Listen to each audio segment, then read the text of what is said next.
Hello everybody, and welcome back to the New Mindscape.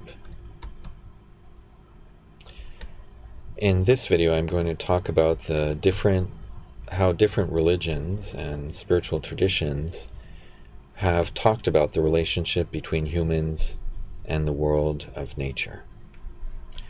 Throughout the ages, from the most ancient tribal traditions to the scriptures of the great world religions, the purpose of the world of nature and its relationship with humans has been a recurring theme.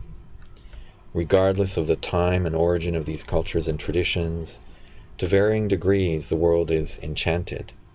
It always has a sacred or spiritual significance. And this sacred dimension is expressed through rituals, laws, and concepts that orient humans' attitude and actions toward nature. A materialist view of nature places instrumental human desires at the center of concern. In this view, the natural world has no intrinsic value of its own. It's only valuable when it's used as resources to satisfy human needs.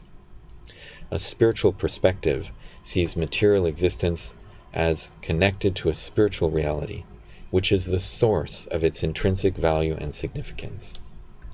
It sees man and women, human beings, as integrally connected to the world of nature and not separate from it.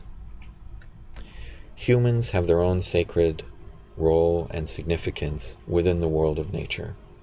Seeing humans as part of a whole and knowing that individual action has an impact on the whole organic system impels us to approach nature and the environment with respect, care, and appreciation. For example, attraction to beauty is an expression of our spirituality, of our spiritual nature. This inner yearning for beauty and perfection manifests itself in love for the majesty, the beauty, and diversity of nature. The physical world, then, can be seen as a reflection of the spiritual world. Knowledge of the material world is a gateway to knowledge of the spiritual world. From a materialist perspective on nature, the responsibility to apply certain rules and regulations to protect the environment might be considered as a restriction on human actions that carries significant costs and trade-offs.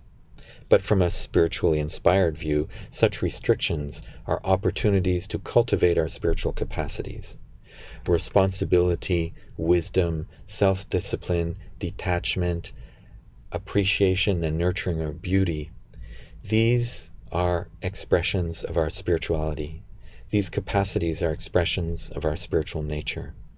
They uplift us to reach higher spiritual heights, to transcend ourselves, and to attain closer proximity to the divine.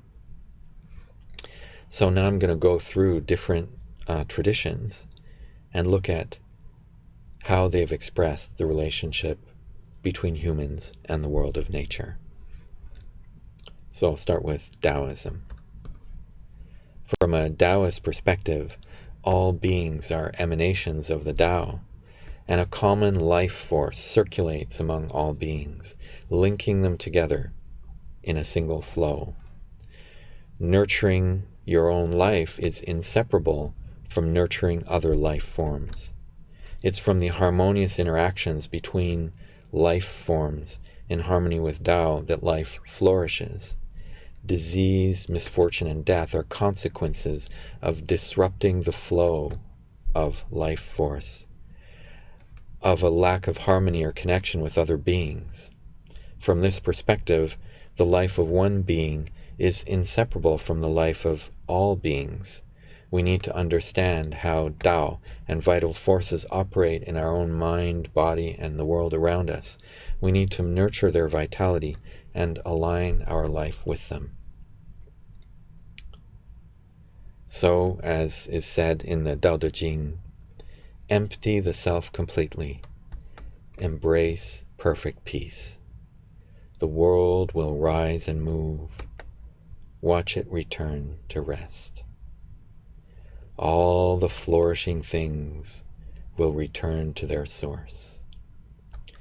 This return is peaceful. It's the way of nature, an eternal decay and renewal. Understanding this brings enlightenment. Ignorance of this brings misery. Who understands nature's way becomes all-cherishing.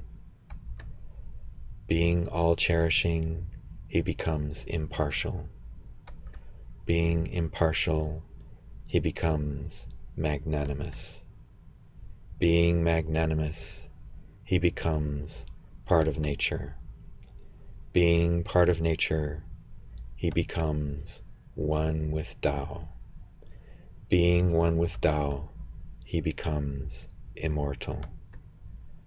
Though his body will decay, Tao will not.